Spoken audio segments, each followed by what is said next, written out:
السلام علیکم.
أشهد أن لا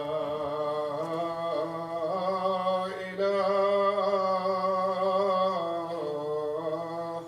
إلا الله. أشهد أن لا إله إلا الله. أشهد أن محمدًا رسول الله.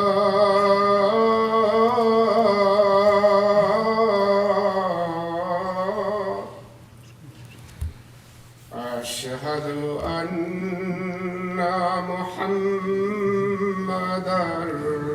رسول الله. حي على الصلاة.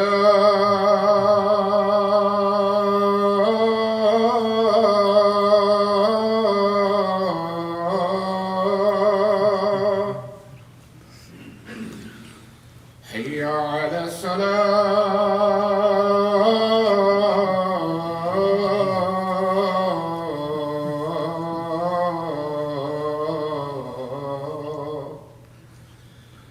حي على الفلاح.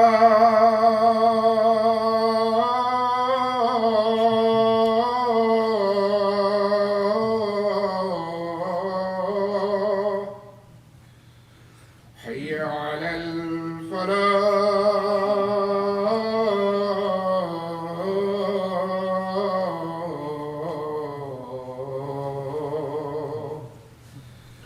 الله أكبر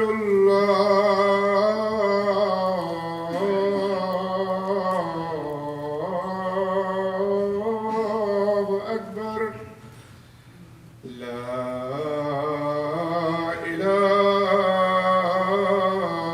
إلا الله.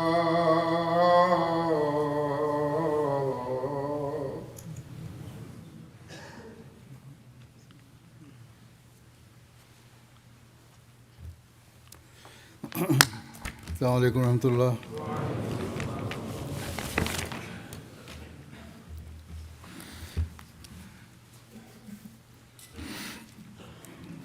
أشهد أن لا إله إلا الله وحده لا شريك له وأشهد أن محمدًا عبده ورسوله.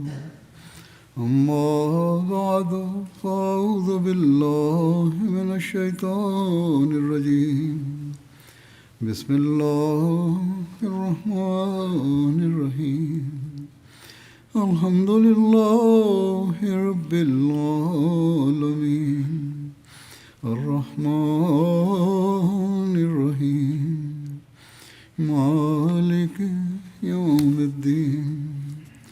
إياك نعبد وإياك نستعين. اهدنا الصراط المستقيم صراط الذين أنعمت عليهم غير المغضوب عليهم ولا الضالين. گزشتہ خطبے میں حنین کے اموال غنیمت کی تقسیم کا ذکر ہو رہا تھا۔ اس ضمن میں مزید تفصیل بھی ہے، جیسا کہ پہلے بیان ہو چکا ہے کہ حضرت صلی اللہ علیہ وسلم نے جب اموال غنیمت تقسیم فرمائے اور مجاہدین کو ان کے حصے بھی عطا فرما دیے، البتہ جو خمس تھا وہ کم و بیش سارے کا سارا آپ نے مؤلفۃ القلوب کے لیے سرداران قریش اور دیگر عرب سرداروں میں تقسیم کر دیا کہ کسی کو 100 اونٹ دیے اور کسی کو 50 اونٹ۔ اتنی کثرت سے دوسروں کو مال دیے جانے پر انصار کے بعض نوجوانوں نے اس کو محسوس کیا اور یوں سمجھا کہ جیسی اپنی خدمات اور محبت رسول صلی اللہ علیہ وسلم کی وجہ سے وہ دوسروں کے نسبت زیادہ حقدار تھے، چنانچہ انہوں نے کہنا شروع کر دیا کہ یغفر اللہ لرسول اللہ صلی اللہ علیہ وسلم یوتی قریشن و یدونا و سیوفنا تقطر من دمائہم، کہ اللہ رسول اللہ صلی اللہ علیہ وسلم کو بخش دے، بخشش سے نوازے۔ آپ قریش کو نواز رہے ہیں اور ہمیں چھوڑ رہے ہیں، یہ ان کے دل میں خیال پیدا ہوا۔ حالانکہ کہتے ہیں کہ ہماری تلواروں میں سے ان دشمنوں کا خون ٹپک رہا ہے۔ اسی طرح ان میں سے کسی نے یہ بھی کہا کہ جب حالات سخت اور نامساعد ہوں تو ہمیں بلایا جائے اور مال غنیمت ہمارے علاوہ اوروں کو دیا جائے۔ ان باتوں کا علم جب حضرت صلی اللہ علیہ وسلم کو ہوا تو آپ نے انصار کے رئیس حضرت سعد بن عبادہ کو بلایا۔ بعض کے نزدیک یہ ساری بات بتانے والے بھی حضرت سعد بن سعد ہی تھے۔ اس پر آپ صلی اللہ علیہ وسلم نے ان سے پوچھا، فَأَيْنَ أَنْتَ مِنْ ذَلِكَ یا سعد، تمہاری اس کے والے کیا رائے ہے؟ تو انہوں نے عرض کیا، یا رسول اللہ، میں بھی اپنی قوم ہی کا فرد ہوں، مجھے بھی بات اثر کر سکتی ہے یہ۔ اس پر آپ صلی اللہ علیہ وسلم نے سعد کو فرمایا کہ تمام انصار کو اکٹھا کرو۔ چنانچہ سب ایک خیمہ میں جمع ہوئے، کچھ مہاجرین بھی شامل ہو گئے۔ تو آپ صلی اللہ علیہ وسلم نے فرمایا کہ میں نے صرف انصار کو بلایا ہے اور مہاجرین کو وہاں سے واپس بھیج دیا گیا۔ پھر آپ صلی اللہ علیہ وسلم نے انصار کو مخاطب کرتے ہوئے فرمایا، اے انصار کی جماعت، جو بات تمہاری طرف سے مجھے پہنچی ہے وہ کیا ہے؟ رسول اللہ صلی اللہ علیہ وسلم کی اس بات پر انصار کے صاحب الرائے لوگوں نے کہا، یا رسول اللہ صلی اللہ علیہ وسلم، ہمارے سمجھدار لوگوں میں سے کسی نے ایسی کوئی بات نہیں کی، البتہ کچھ جذباتی نوجوانوں نے کہا ہے کہ اللہ نبی صلی اللہ علیہ وسلم کی بخشش فرمائے، آپ قریش کو نواز رہے ہیں اور ہم آپ کی اطاعت سے محروم ہیں، جبکہ ہماری تلواروں سے ان دشمنوں کا خون ٹپک رہا ہے۔ آپ صلی اللہ علیہ وسلم نے انصار پر ہونے والے احسانات اور انعامات کا ذکر کرتے ہوئے انصار کو مخاطب کرتے ہوئے فرمایا، اے انصار، کیا میں جب تمہیں ملا تھا تو میں نے تمہیں گمراہ نہیں پایا تھا؟ اور پھر اللہ نے میرے ذریعے سے تمہیں ہدایت دی، اور تم پراگندہ اور منتشر قوم تھے اور ایک دوسرے کے دشمن تھے۔ اللہ نے میرے ذریعے سے تمہارے اندر باہمی الفت اور محبت پیدا کر دی، اور تم نادار اور محتاج تھے، اور اللہ نے میری وجہ سے تمہیں غنی اور مالدار کر دیا۔ رسول اللہ صلی اللہ علیہ وسلم جو بھی بات کرتے، انصار اس پر کہتے، اللہ و رسول و آمن، کہ یہ سب اللہ اور رسول کے اور اس کے رسول کا احسان ہے۔ آپ صلی اللہ علیہ وسلم نے انصار کی طرف سے جب یہ جواب سنا تو آپ نے فرمایا کہ تم مجھے جواب کیوں نہیں دیتے؟ وہ کہنے لگے، یا رسول اللہ، ہم کیا جواب دیں؟ آپ صلی اللہ علیہ وسلم نے فرمایا، اگر تم چاہو تو مجھے یہ جواب دے سکتے ہو، اور تم سچ کہہ رہے ہوگے اور تمہاری بات کی تصدیق کی جائے گی۔ تم کہہ سکتے ہو کہ یا رسول اللہ صلی اللہ علیہ وسلم، آپ ہمارے پاس اس حالت میں آئے کہ آپ کو جھٹلایا گیا تھا اور آپ کی تکذیب کی گئی تھی، لیکن ہم نے آپ کی تصدیق کی، اور آپ بے یار و مددگار تھے اور لوگوں نے آپ کو نظر انداز کیا تھا، لیکن ہم نے آپ کی مدد کی، اور ان لوگوں نے آپ کو اپنے شہر سے نکال دیا تھا، لیکن ہم نے آپ کو پناہ دی، اور آپ کثیر العیال تھے اور ہم نے آپ کی غمخواری کی۔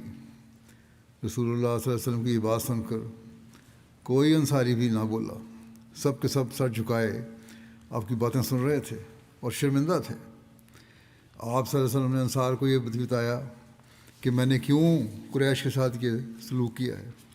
آپ نے فرمایا کہ تم لوگ تو پہلے اسلام قبول کر چکے تھے اور اسلام و ایمان تمہارے دلوں میں خوب راسخ ہو چکا تھا، لیکن قریش میں اکثر لوگ فتح مکہ کے موقع پر نئے نئے مسلمان ہوئے تھے، بلکہ متعدد تو ایسے تھے کہ جو ابھی تک اسلام سے وابستہ نہیں ہوئے تھے، اور پرانے اہل ایمان کی نسبت یہ نو مسلم صلہ رحمی اور انعام و اکرام کے زیادہ مستحق تھے، تاکہ اسلام ان کے دلوں میں جاگزیں ہو جائے۔ اور قریش اس لیے بھی اس انعام کے حقدار تھے کہ کثیر جنگوں میں ان کا بہت کچھ ضائع ہو چکا تھا، اس لیے میرا مقصد یہ تھا کہ ان کی دلجوئی کی جائے اور یہ پوری طرح اسلام اور ایمان کے دائرے میں آ جائیں۔ پھر آپ صلی اللہ علیہ وسلم نے فرمایا، کیا تمہیں یہ چیز پسند نہیں کہ لوگ تو بھیڑ بکریاں اور اونٹ لے کر اپنے گھروں کو جائیں اور تم اللہ کے رسول کو اپنے ساتھ لے کر جاؤ؟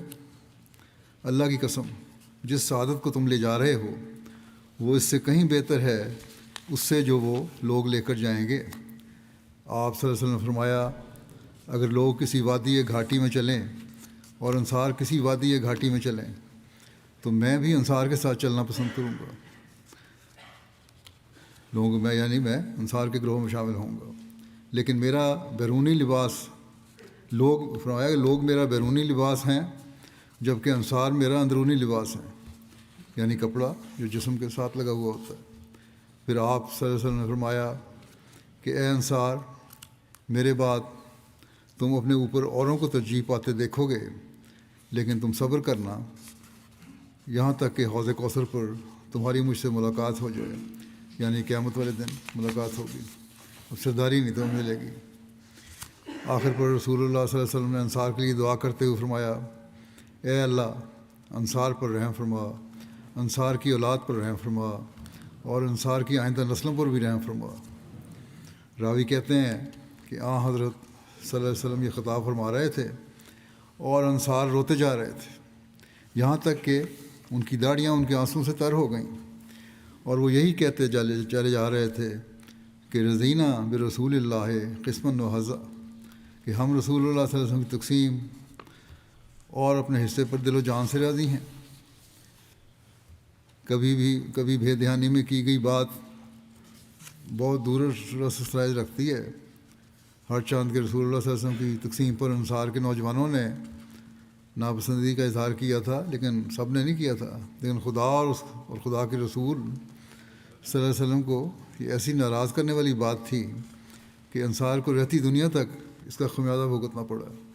چنانچہ اس کا ذکر کرتے ہوئے مسلمہ فرماتے ہیں کہ رسول کریم صلی اللہ علیہ وسلم نے جب مکہ فتح کیا تو مکے کے لوگ آپ کے پاس آئے جن کی نگاہیں بوجہ ایمان سے پوری طرح روشناس نہ ہونے کے ابھی دنیا ہی کی طرف تھیں۔ اس کے بعد کی ایک جنگ میں کچھ اموال مسلمانوں کے ہاتھ آئے تھے۔ حضرت صلی اللہ علیہ وسلم نے وہ اموال ان لوگوں میں تقسیم کر دیے۔ ایک انصاری نوجوان نے کسی مجلس میں کہا کہ ہماری تلواروں سے خون ٹپک رہا ہے، اور رسول اللہ کریم صلی اللہ علیہ وسلم نے اموال اپنے رشتہ داروں کو دے دیے ہیں۔ آپ کو اس کا علم ہوا تو اکابر انصار کو بلایا اور دریافت کیا کہ مجھے ایسی بات پہنچی ہے۔ انصار رو پڑے اور کہا کہ کسی نادان نے کی ہے۔ آپ نے فرمایا کہ نہیں اے انصار، تم کہہ سکتے ہو کہ ہم نے محمد صلی اللہ علیہ وسلم کو اس وقت جگہ دی جب اسے کوئی جگہ نہ دیتا تھا اور اس کے شہر والوں نے اسے نکال دیا تھا، پھر اس کے لیے عزت اور فتح مندی حاصل کی تو اس نے اموال اپنے رشتہ داروں کو بانٹ دیے۔ اس پر انصار کی چیخیں نکل گئیں اور انہوں نے پھر کہا یا رسول اللہ، ہم ایسا نہیں کہتے۔ پھر آپ نے فرمایا کہ تم اسی بات کو ایک اور طرح بھی کہہ سکتے ہو، اور وہ اس طرح کہ جس شخص کو خدا نے تمام دنیا کی ہدایت کے لیے مبعوث کیا وہ مکے کی چیز تھی، مگر خدا اسے مدینے میں لے گیا، اور پھر خدا نے اپنے زور اور طاقت سے مکے کو اس کے لیے فتح کیا، اس وقت مکے والوں کو خیال تھا کہ ان کی چیز انہیں مل جائے گی، مگر مکے والے بھیڑ اور بکریوں کو لے گئے اور مدینے والے خدا کے رسول کو لے کر اپنے شہر کی طرف چلے گئے۔ پھر آپ نے فرمایا بے شک یہ بات ایک نادان کے منہ سے نکلی ہے، مگر اس کی وجہ سے اب تمہیں اس دنیا کی حکومت نہیں مل سکتی، اب تمہاری خدمات کا بدلہ تمہیں حوض کوثر پر ہی ملے گا۔ دیکھ لو، آپ فرماتے ہیں دیکھ لو، تاریخ بتاتی ہے کہ 13 صدیاں گزر چکی ہیں اور 14ویں صدی گزر رہی ہے، بلکہ وہ بھی گزر گئی اب تو۔ اس عرصے میں ہر قوم ہی اسلام کی بدولت بادشاہ بنی ہے، مگر کوئی انصاری بادشاہ نہیں ہو سکا۔ بعض اوقات ایک شخص کا قول ساری قوم کے لیے نقصان کا موجب ہو سکتا ہے۔ حضرت مسلم موعود رضی اللہ عنہ نے یہ واقعہ اپنے خطبے میں بیان کیا اور اسے بیان کر کے جماعت کو نصیحت فرمائی۔ وہ آج بھی ہمارے لیے اسی طرح اہم ہے جیسے اس وقت تھی۔ آپ نے فرمایا کہ وہ لوگ جو قربانی اس لیے کرتے ہیں کہ انہیں کوئی عہدہ ملے یا دولت وغیرہ ملے، وہ ہرگز میرے بلانے پر یعنی خلیفہ وقت کے بلانے پر قربانی کے لیے نہ آئیں، بلکہ وہی لوگ آئیں جو خدا کے لیے قربانی کرتے ہیں، کیونکہ میں تو خود کمزور اور بیمار انسان ہوں، میں کسی کا احسان نہیں اٹھا سکتا، بس میں اپنے لیے نہیں مانگتا، جو خدا تعالیٰ کے لیے دیتا ہے وہ دے اور خدا تعالیٰ اس کا بدلہ بھی دے گا۔ خدا تعالیٰ پر توکل رکھنا چاہیے، اگر وہ چاہے تو اس دنیا میں دے دے اور اگر وہ چاہے تو آخرت میں دے۔ بہرحال جو اخلاص سے قربانی کرتا ہے اس کی قربانی ضائع نہیں جاتی۔ مومن کی قربانی کو کوئی ضائع نہیں کر سکتا، بس قربانی کرنے والے وہی لوگ ہیں جو خدا کو مد نظر رکھتے ہیں، نہ کہ دنیا کو۔ بس ہمیشہ قربانی اور عہدے کے لیے خدا تعالیٰ کی رضا کو مد نظر رکھنا چاہیے، تبھی وہ خدا تعالیٰ کے اصل انعامات کو حاصل کرنے والے ہوں گے۔ ایک عمر پر پہنچ کر افراد جماعت میں بھی یہ خیال پیدا ہو جاتا ہے کہ ہمارا اتنا تجربہ ہے، ہم نے اتنا کام کیا ہے، ہمیں اس کا ریوارڈ ملنا چاہیے جو نہیں دیا جاتا۔ وہ سوچیں کہ کیا دنیا کا ریوارڈ صرف لینا ہے یا اللہ تعالیٰ کے انعامات کا وارث بننا ہے۔ انصار اللہ کا اجتماع بھی آج سے ہو رہا ہے اس حوالے سے، کیونکہ اس عمر میں خیال آتا ہے جب تجربہ حاصل ہو جاتا ہے۔ انصار کو بھی میں یہی کہتا ہوں کہ اگر کسی کے دل میں اپنے تجربہ اور خدمت کے حوالے سے کوئی خیال پیدا ہوتا ہے تو اسے جھٹک دے اور خدا تعالیٰ کی رضا حاصل کرنے کی کوشش کرے۔ اس موقع پر عرابیوں بدوؤں کی بے صبری کا بھی ذکر ملتا ہے۔ مال غنیمت کی تقسیم کے وقت کچھ بدو لوگ بھی آپ صلی اللہ علیہ وسلم کے ارد گرد اکٹھے ہو گئے اور مال کا مطالبہ کرنے لگے۔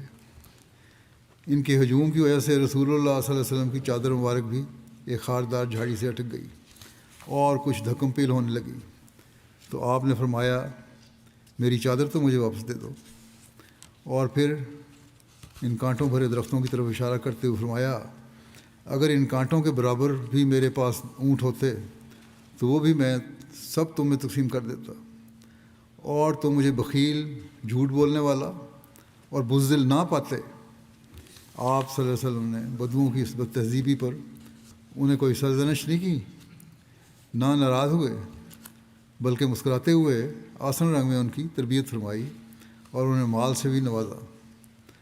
حضرت مسلم موعود اس کا ذکر کرتے ہوئے فرماتے ہیں ان جنگوں سے فارغ ہونے کے بعد وہ اموال جو مغلوب دشمنوں کے جرمانوں اور میدان جنگ میں چھوڑی ہوئی چیزوں سے جمع ہوئے تھے، حسب دستور رسول اللہ صلی اللہ علیہ وسلم کو اسلامی لشکر میں تقسیم کرنے تھے، لیکن اس موقع پر آپ نے بجائے ان اموال کو مسلمانوں میں تقسیم کرنے کے مکہ اور ارد گرد کے لوگوں میں تقسیم کر دیا۔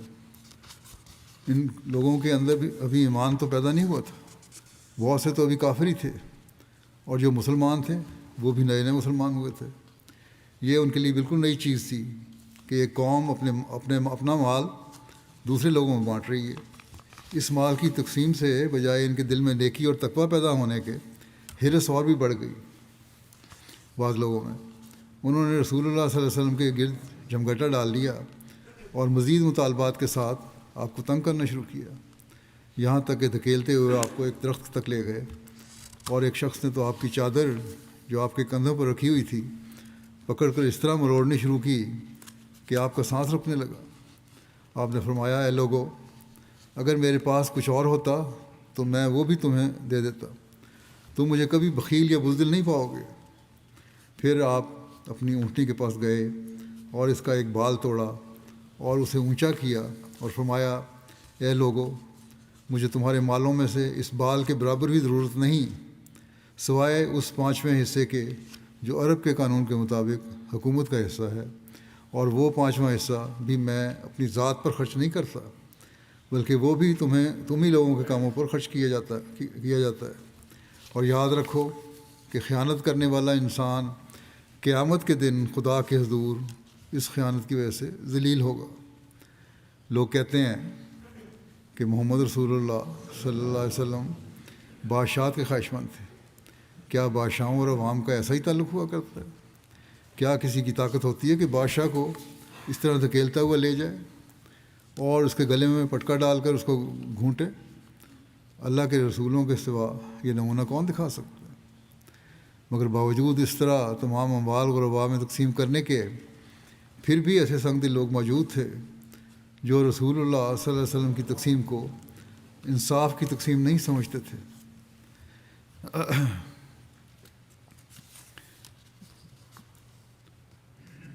علیہ وسلم کا مال غنیمت کی تقسیم کے متعلق عمومی طریقہ تو یہ تھا کہ مال غنیمت میں سے خمس یعنی 5واں حصہ الگ فرما لیتے، جو حضور صلی اللہ علیہ وسلم اپنے اسباب پر تقسیم فرماتے یا خرچ فرماتے تھے، اور باقی کا سارا مال شاملین کے درمیان تقسیم فرما دیتے تھے، جس میں پیدل اور گھڑ سوار کے الگ الگ حصے ہوتے تھے۔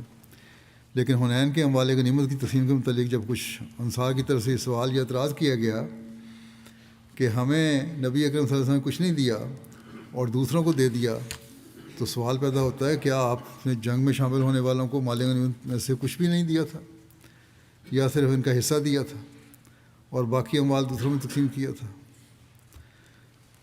بہرحال جو ہماری تحقیقی ٹیم ہے ان کے خیال میں وہ کہتے ہیں جو ہم نے سیرت کی ابتدائی اور معتبر کتب دیکھی ہیں اور کسی میں بھی وضاحت سے اس کا جواب نہیں دیا گیا۔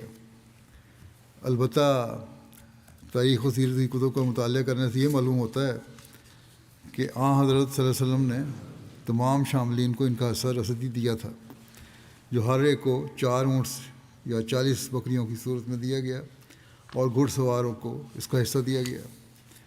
اور یہ بھی اشارہ ملتا ہے کہ آپ صلی اللہ علیہ وسلم نے خمس میں سے تالیف قلب کے لیے لوگوں کو اموال عطا فرمائے تھے، لیکن یہ بھی امکان ہے کہ آپ صلی اللہ علیہ وسلم نے ان اموال یا غنیمت میں سے کسی کو بھی کچھ نہ دیا ہو، یعنی عام دستور کے مطابق یہ اموال شاملین جنگ میں تقسیم نہ کیے گئے ہوں اور سارے اموال دوسرے لوگوں میں تالیف قلب کے طور پر تقسیم کر دیے گئے ہوں۔ اس کی تائید بھی تاریخ و سیرت کے متفرق کتب سے ہوتی ہے۔ حضرت مسلم موعود کے ایک اقتباس سے بھی یہی تاثر ملتا ہے، جیسا کہ بیان ہوا ہے۔ آپ فرماتے ہیں کہ ان جنگوں سے فارغ ہونے کے بعد وہ اموال جو مغلوب دشمنوں کے جرمانوں اور میدان جنگ میں چھوڑی ہوئی چیزوں سے جمع ہوئے تھے، میں نے جیسا بتایا ہے، حسب دستور رسول اللہ صلی اللہ علیہ وسلم کو اسلامی لشکر میں تقسیم کرنے تھے، لیکن اس موقع پر آپ نے بجائے ان اموال کو مسلمانوں میں تقسیم کرنے کے مکہ اور ارد گرد کے لوگوں میں تقسیم کر دیا۔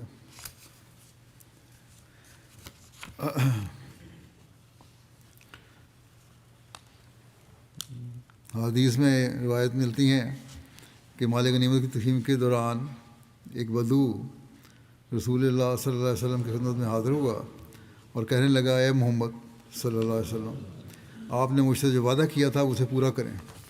رسول اللہ صلی اللہ علیہ وسلم نے فرمایا، خوش ہو جاؤ۔ وہ بدو کہنے لگا، آپ نے بہت دفعہ یہی کہا ہے کہ خوش ہو جاؤ، گویا آپ نے دیا کچھ نہیں، بس کہتے ہی رہتے ہیں۔ رسول اللہ صلی اللہ علیہ وسلم کو اس کا یہ رد عمل بہت ناگوار گزرا۔ آپ صلی اللہ علیہ وسلم نے اس کی طرف سے اپنا چہرہ مبارک ہٹا لیا، اور وہاں ابو موسیٰ اشعری اور بلال کھڑے تھے، ان کی طرف اپنا چہرہ کرتے ہوئے فرمایا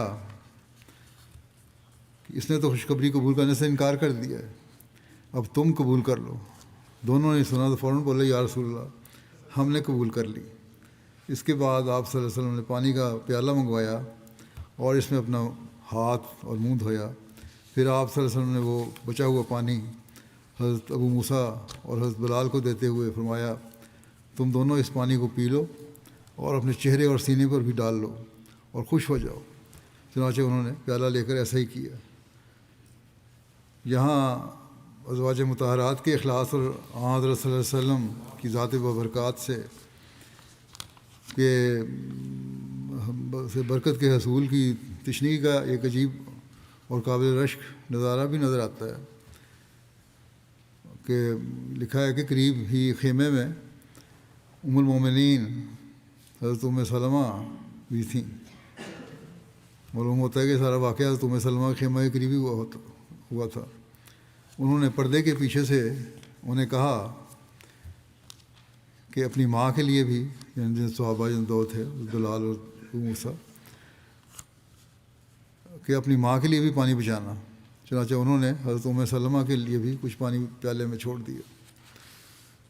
روایت ہے کہ ایک شخص رسول اللہ صلی اللہ علیہ وسلم کی خدمت میں حاضر ہوا اور اس نے بکریوں کا بہت بڑا ریوڑ دیکھا جو دو پہاڑوں کے درمیان ایک وادی میں تھا۔ اس نے آپ صلی اللہ علیہ وسلم سے کہا یہ مجھے دے دیں۔ آپ صلی اللہ علیہ وسلم نے بغیر کسی توقف کے وہ اس کو دے دیا۔ وہ یہ ریوڑ لے کر اپنی قوم کے پاس گیا اور کہنے لگا کہ لوگو محمد صلی اللہ علیہ وسلم پر ایمان لے آؤ، وہ تو اتنا دیتا ہے کہ اس کو فقر اور فاقہ کی کوئی ڈر ہی نہیں ہوتا۔ سیرت نگاروں نے لکھا ہے کہ یہ واقعہ بھی اسی موقع کا ہے، حدیثی کی روایت ہے یہ، اور واقعات بھی ہیں انشاءاللہ آئندہ بیان ہوں گے۔ اس وقت میں بعض مرحومین کا ذکر کرنا چاہتا ہوں، جنازہ بھی پڑھاؤں گا جمعے کے بعد۔ پہلا ذکر ہے مکرم فہیم الدین ناصر صاحب کا جو مبلغ سلسلہ رومانیہ تھے۔ گزشتہ دنوں 52 سال کی عمر میں وفات پا گئے، انا للہ و انا الیہ راجعون۔ اللہ تعالیٰ کے فضل سے موسی تھے۔ ان کے خاندان میں احمدیت کا نفوذ ان کے پردادا حضرت مرزا علم دین صاحب کے ذریعے سے ہوا، جنہوں نے بذریعہ خط حضرت مسیح علیہ السلام کی بیعت کی سعادت حاصل کی۔ قادیان کے قریب واقع گاؤں لودھی نگل کے امام مسجد نور محمد صاحب حضرت مسیح علیہ السلام کی بیعت کر کے آئے۔ انہوں نے واپس گاؤں میں آ کر اعلان کیا کہ امام مہدی آ گئے ہیں اور سچے ہیں، ان کو مان لو۔ اس کے بعد بذریعہ خط بیعت کرنے والوں میں مرزا علم دین بھی تھے۔ فہیم الدین ناصر صاحب نے جون 1996 میں جامعہ پاس کیا، پھر ان کا مختلف جگہوں پہ پاکستان میں تقرر ہوا اور پھر انہوں نے تفسیر قرآن میں تخصص بھی کیا۔ 2006 میں ان کو رومانیہ بھجوایا گیا اور وفات تک یہ وہیں خدمت کی توفیق پاتے رہے۔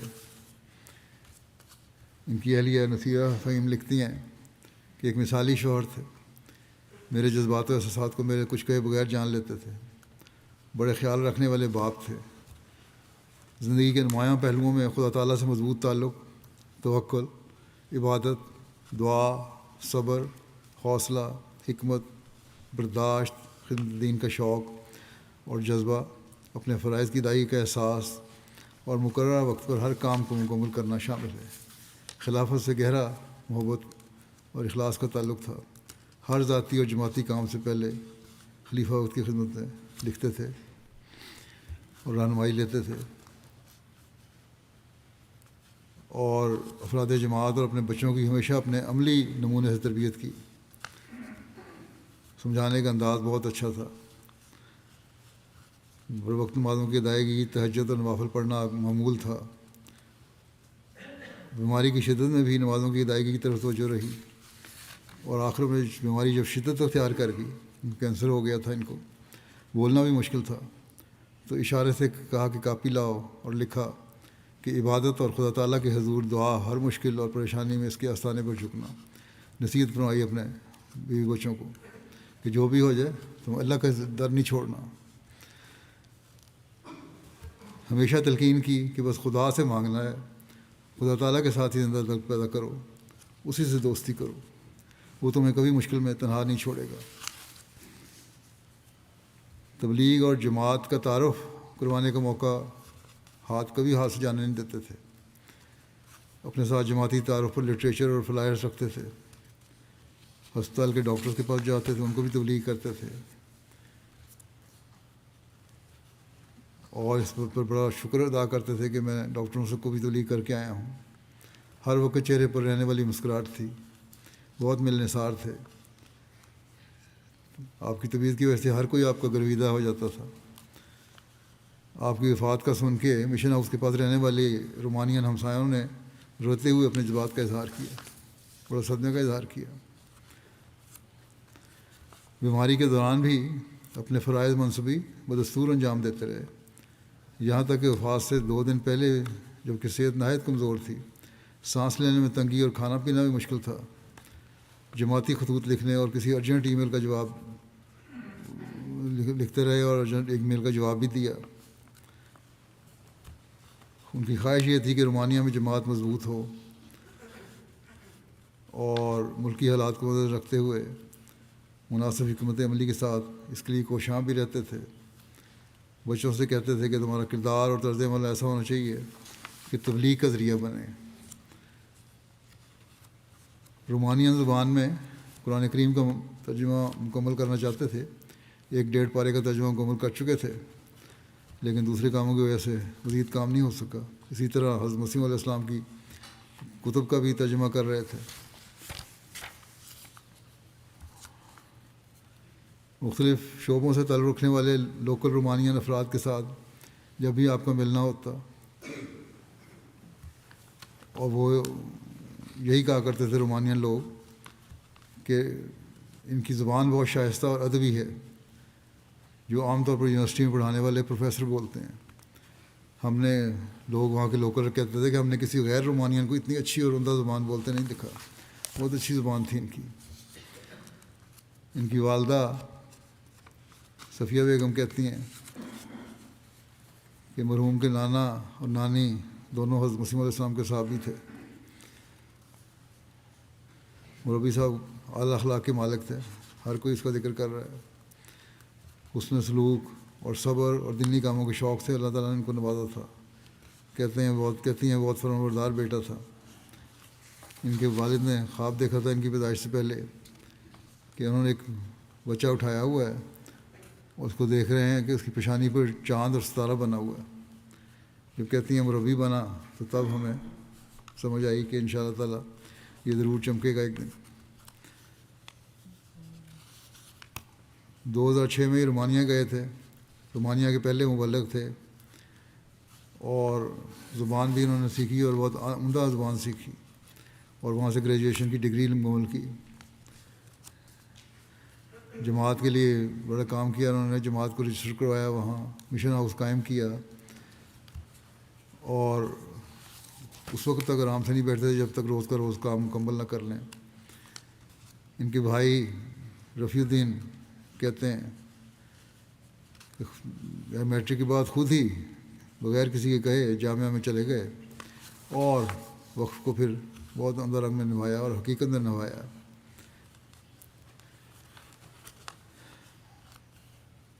چھٹی بھی نہیں لیتے تھے، رخصت بھی نہیں لیتے تھے، سوائے ایک دفعہ کہتے ہیں رخصت لی جب ان کی چھوٹی ہمشیرہ فوت ہوئیں۔ ان کے بیٹے مرزا لبید کہتے ہیں میڈیکل کالج میں داخلہ لیا، مشکلات کا سامنا کرنا پڑا، اور مجھے فکر تھی کہ تعلیم مکمل بھی کروں گا کہ نہیں۔ مجھے ہر روز فون کر کے ہمت دلاتے، درود شریف پڑھنے، تہجد پڑھنے، دعائیں کرنے کی تلقین کرتے، محنت کرنے کی تلقین کرتے، اور اس طرح مجھے انہوں نے بہت انکریج کیا۔ ان کے دوسرے بیٹے دانش کہتے ہیں کہ جو شخص بھی ان سے ملا ایک دفعہ، ان کے وصال کی خبر سن کر رونے لگا اور کہنے لگا کہ وہ نہایت نیک اور پرہیزگار انسان تھے، بے حد شفقت کرنے والے تھے۔ لیٹویا کے مبلغ لکھتے ہیں کہ مرحوم بڑے محنتی، با اخلاق اور خوش مزاج تھے۔ ان کی عاجزی اور انکساری اور سادگی ہر انسان کو ان کا گرویدہ بنا لیتی تھی۔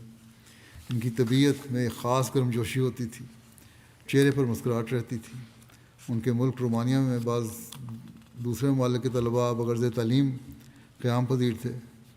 ان طلباء سے بہت شفقت اور پیار کا سلوک کرتے تھے. تصویر جاوید طالب علم تھے میڈیکل کالج کے، اب ڈاکٹر بن گئے ہیں. کہتے ہیں طلباء کی روحانی تربیت کے لیے ٹرین یا بس پر کئی گھنٹے سفر کر کے آتے تھے یونیورسٹیوں کالجوں میں جہاں طلباء پڑھ رہے ہوتے تھے. MP جماعت کے پیسے بچانے کا انہیں بہت خیال رہتا تھا، یہاں تک کہ گتوں سے اور مختلف چیزوں سے کو اکٹھا کر کے خود ہی ڈائس بھی بنا لیا تھا تاکہ جماعتی رقم بچ جائے. شدید بیماری میں بھی آخری لمحات تک انہوں نے بڑی مشکل کے باوجود نمازوں کا اہتمام کیا. بہت سادہ اور عاجز انسان تھے. بڑے بچوں کو بھی انہوں نے شرافت اور عاجزی سکھانے کی کوشش کی. رومانیہ سے ایک ہیں عظیم رومان شمس، کہتے ہیں امتحان بڑے مشکل تھے، مجھے شک تھا کہ میں پاس نہیں کر پاؤں گا. مربی صاحب مجھے تسلی دیتے تھے کہ تم فکر نہ کرو کہ امتحان سے ہفتہ پہلے میں تمہیں ایسے نکات سمجھاؤں گا کہ تم انشاءاللہ کامیاب ہو جاؤ گے، اور اس کا فائدہ ہوا ان کو. عدیل اڈریان مسعد رومانیہ کے 9 بھائی ہیں. کہتے ہیں میں انہیں اسپتال میں لے کر آیا تو انہوں نے اگلے دن ایک جماعتی کام کے سلسلے میں میری مدد طلب کی جس کے لیے قریبی شہر آنا تھا. جب ہم کام کے لیے گئے تو راستے میں مختلف موضوعات پر بات کرتے ہوئے ایک موقع پر چند منٹوں کے لیے مربی صاحب نے ایک جذباتی کیفیت میں مجھ سے کہا کہ اگر خدا نخواستہ انہیں کچھ ہو جائے تو وہ یہیں دفن ہونا چاہتے ہیں تاکہ یہ یاد رہے کہ وہ یہاں رہے، اور انہوں نے یہاں رہ کر ایک مثبت تبدیلی پیدا کی. پھر لکھتے ہیں کہ صحت مزید خراب ہونے کے باوجود ہمیشہ اپنے لیپ ٹاپ پر کام کر کے اور خود سے ایک خط لکھ کر اپنے کام کو جاری رکھنے کی پوری کوشش کرتے. ہمیشہ خدا کے دین اور دوسروں کے لیے زیادہ فکر مند رہتے تھے. اپنی آخری سانس تک کبھی ایک لمحے کے لیے بھی اپنے بارے میں نہیں سوچا. پھر لکھتے ہیں یہ 9 بھائی کہ میں نے مربی صاحب کو اپنا وقت اور نیند دوسروں کے لیے قربان کرتے ہوئے دیکھا. ہمیشہ اس بات پر شکر گزار رہتے کہ انہیں دوسروں کی خدمت کا موقع مل رہا ہے. کہتے ہیں میں نے کبھی ان کے منہ سے کسی کے بارے میں معمولی سی بھی بری بات نہیں سنی. رو رو کر نہ صرف اپنے اہل خانہ کے لیے بلکہ ہماری رومانیہ جماعت کے لیے اور اس کے اراکین کے لیے بھی دعائیں کیا کرتے تھے. کبھی ایک دن کی چھٹی نہیں لی اور نہ ہی کبھی زیادہ آرام کرنا چاہا، کیونکہ وہ کہتے تھے کہ یہ ان کا فرض ہے کہ وہ جماعت کی ہر طرح سے بہترین صلاحیتوں کے ساتھ خدمت کریں، چاہے ان کے لیے اس کے لیے انہیں اپنی نیند یا صحت کی کتنی ہی قربانی کیوں نہ دینی پڑے. ہمیشہ اپنا پورا توقع اللہ تعالیٰ پر کرتے، دوسروں کو بھی کثرت سے دعا کرنے اور اس کی مدد پر بھروسہ کرنے کی تلقین کرتے اور ترغیب دیتے تھے. کہتے ہیں لکھتے ہیں 9 بھائی کہ میرے لیے مربی صاحب صرف مربی ہی نہیں تھے بلکہ ایک والد کی طرح تھے. وہ میرے لیے غیر معمولی روحانی رہنما تھے اور ایک بہت اچھے اور قریبی دوست تھے. یہ ہیں مربی کی صفات جو اس 9 بھائی نے بیان کی ہیں، اور یہی تربیت اور اپنا نمونہ ہے جو تبلیغ اور تربیت میں آسانیاں پیدا کرتا ہے، نتائج پیدا کرتا ہے. غیر ملک میں دین کی خاطر قربان ہوئے، اس لحاظ سے ان کا مقام وہ شہید کا مقام ہی ہے. آخری سانس تک اپنے عہد وفا کو نبھایا اور خوب نبھایا. ہمیشہ میں نے بھی دیکھا ہے ان کے چہرے پر مسکراہٹ ہی رہتی تھی. مولوی عبداللہ صاحب جو ماریشس میں مولوی عبید اللہ صاحب ماریشس میں میدان عمل میں فوت ہو گئے تھے. حضرت مسلم موعود رضی اللہ عنہ نے ان کا ذکر کرتے ہوئے جماعت کو بھی نصیحت فرمائی تھی کہ ایسے لوگ شہید ہوتے ہیں اور مرحوم سے سبق لینا چاہیے ہمیں. یقیناً فہیم ناصر مرحوم کا بھی ایسا ہی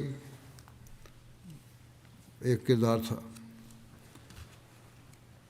اور یہ نمونہ تھا جو ایک سبق ہے، اور خاص طور پر واقفین زندگی کے لیے یہ سبق ہے. اللہ تعالیٰ مرحوم کے درجات بلند فرمائے اور ان کے بیوی بچوں اور والدہ کو سب کو صبر عطا فرمائے. دوسرا ذکر ہے مکرم عبدالعلیم فاروقی صاحب کا. عبدالرشید فاروقی صاحب کینیڈا کے بیٹے تھے. گزشتہ دنوں ان کی وفات ہو گئی، انا للہ و انا الیہ راجعون. مرحوم اسی تھے. وفات یہ اس طرح ہوئی کہ 3 مسلح افراد ان کے گھر میں داخل ہوئے. یہ سو رہے تھے اپنے کمرے میں. اہلیہ اور 3 بچے نیچے تھیں. بیٹا بھی اپنے کمرے میں تھا. ڈاکوؤں نے سب کے فون لے لیے. مرحوم شور سن کر بیدار ہوئے. ایک ڈاکو اب کمرے میں داخل ہو گیا. مرحوم نے ڈاکو کو ڈرانا چاہا تو اس وقت اس نے آپ کے ناک اور کندھے پر ایک ڈنڈے سے ضرب لگائی. فرار ہو گیا. اس وقت مرحوم اپنے بیٹے کے کمرے کی طرف جانے لگے تو ایک ڈاکو جو سیڑھیوں کے پاس کھڑا تھا اس نے آپ پر 2 فائر کیے. ایک گولی مرحوم کے دل کے قریب لگی اور جسم سے نکل کر دوسری کمرے تک چلی گئی. موقع پہ آپ کی وفات ہو گئی. انا للہ و انا الیہ راجعون. آپ حضرت مسیح موعود علیہ السلام کے صحابہ حضرت مولوی قدرت اللہ صاحب سنوری اور حضرت مولوی محمد حسین صاحب کے انوکھے پڑھنواسے تھے. جماعت کے فعال ممبر تھے. 5 وقتہ نماز اور تہجد میں باقاعدہ تھے. پرجوش داعی اللہ تھے. اپنے حلقے میں بطور لوکل سیکرٹری تبلیغ کرنے کا موقع خدمت کرنے کا موقع ملا. حلقہ کے صدر کے طور پر خدمت کر رہے تھے اس وقت. پسماندگان میں ان کے اہلیہ کے علاوہ ایک بیٹا اور 3 بیٹیاں شامل ہیں. زکریا خان صاحب امیر مشن انچارج کے ان کے عزیز تھے. وہ لکھتے ہیں کہ بڑا نیک طبع اور نافع الناس وجود تھے. نماز تہجد میں ان کو بتایا ان کی اہلیہ نے باقاعدہ تھے. 5 وقتہ نمازوں کو سنوار کر ادا کرتے. پرجوش داعی اللہ تھے. اپنی مصروفیات کے باوجود دن رات جماعت کاموں میں مصروف رہتے. مالی قربانی میں بڑھ چڑھ کر حصہ لیتے. خلافت کے ساتھ گہرا وفا کا تعلق تھا. اہلیہ ان کی لکھتی ہیں مریم صاحبہ کہ اچھے شوہر تھے. ان سے میں نے بہت کچھ سیکھا زندگی میں. تبلیغ کرنے کا ان کو بہت شوق تھا اور عجیب حیران کن جذبہ تھا تبلیغ کا. ہمیشہ نئے تبلیغی منصوبے سوچا کرتے تھے اور ان کو عملی جامہ پہنانے کی کوشش کرتے. خلافت سے تعلق کا بھی انہوں نے لکھا ہے. پڑوسیوں کے ساتھ اہل محلہ کے ساتھ بڑا حسن سلوک تھا اور سب ان کے گرویدہ تھے. خوش مزاج تھے. شفیق تھے. گھر میں ہمیشہ باجماعت نماز ادا کرتے. بچوں کو بھی اس کی تلقین کرتے. بیٹی عزیزہ عظمیٰ کہتی ہیں کہ چھوٹی چھوٹی باتوں سے لے کر بڑی بڑی ضروریات تک فکر مند رہتے. سارا دن کام یا جماعت کے کاموں میں اپنا کام ہوتا تھا یا جماعت کے کاموں میں مصروف رہتے. تب بھی رات کو سونے کے وقت ہمارے کمرے میں آ کے پوچھتے اور ہماری خبر گیری کرتے. کیسا وقت گزرا, نمازیں وغیرہ پڑھی کہ نہیں, اپنے بارے میں بھی بتاتے. تو ایک دوستانہ ماحول تھا ہمارے ساتھ. بیٹے عزیز قزیم کہتے ہیں ہمارے لیے والد رول ماڈل تھے اور کہتے ہیں میں کوشش کروں گا انشاءاللہ ان کے راستے پر چلوں. تبلیغ کے لیے ہم روزانہ ہر ہفتے اتوار کے دن جایا کرتے تھے. جہاں بھی موقع ملتا تبلیغ اسٹال لگاتے اور مجھے انہوں نے حفظ قرآن بھی کروایا. شجر فاروقی صاحب جو یہاں ہیں ان کے یہ بھتیجے تھے. انہوں نے بھی یہی لکھا ہے, ساری خوبیاں بیان کی ہیں. بڑے صاف دل, نیک سیرت, اعلیٰ اخلاق کے مالک انسان تھے اور عمرہ بھی ان کو خدمت کرنے کی توفیق دی. وہاں بھی لوگوں نے کہا کہ ہم نے عبادت میں شغف اور توجہ ایسی دیکھی ہے انہیں جو قابل تعریف ہے. بیٹیوں کی تربیت کی فکر ان کو رہتی تھی. 15 سال کی بیٹی جن سے پوچھا کہ اس کو فون لے کے دینا چاہیے کہ نہیں, اور پھر جب میری ہدایات ان کو ملیں تو اس کے مطابق انہوں نے اس پہ عمل کیا. ہر چیز کی باریکی سے دیکھنے والے تھے. لازمی چندوں کے علاوہ دیگر مالی تحریکات میں بہت وسیع حوصلے سے بڑھ چڑھ کر خدمت کرتے تھے. پاکستان میں بھی غریبوں کی خدمت کے لیے رقم بھجوایا کرتے تھے بڑی. ان کی والدہ بیان کرتی ہیں کہ میرا بچہ جماعت کا فدائی, خلافت سے والہانہ محبت رکھتا تھا. ہر چیز میں سچ کو اہمیت دیتا تھا. ہر چھوٹے بڑے سے محبت کا سلوک کرتا تھا. تبلیغ کا بڑا شوق تھا. ہر اتوار کو تبلیغ کے لیے جاتا. تہجد گزار اور دوسروں کی مدد کرنے والا تھا. اور کہتی نماز باجماعت کا اتنا شوق تھا کہ بعض دفعہ مجھے فون کر کے اپنے کام سے کہتا تھا اگر آپ نے نماز نہیں پڑھی تو انتظار کریں میں آ رہا ہوں، ہم اکٹھے نماز پڑھیں گے۔ اللہ تعالیٰ ان سے مغفرت و رحم کا سلوک فرمائے، والدہ اور بیوی بچوں کو صبر عطا فرمائے، ان کے نیک نمونے اور ان کی خواہشات پہ چلنے والی ہو ان کی اولاد۔